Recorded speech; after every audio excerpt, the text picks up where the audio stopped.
Migao mar thieth koro kero chenro mane ni jotuo duto yudo rit makare kuonde thieth ma pacho ka kaluore kod kwan.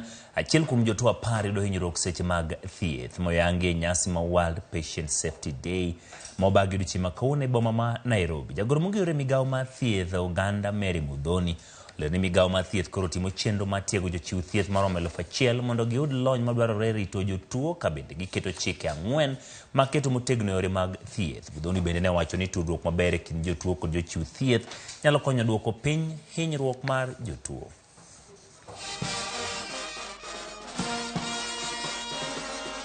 The safety of patients is not just an individual concern, but also a public health issue. And more than 3 million deaths occur annually due to unsafe care. The situation is worse in low to middle income countries, where as many as 4 in 100 people die from unsafe care. It is against this that we are embarking on key activities, including proper training of 100,000 community health promoters. Patient safety is a collective responsibility.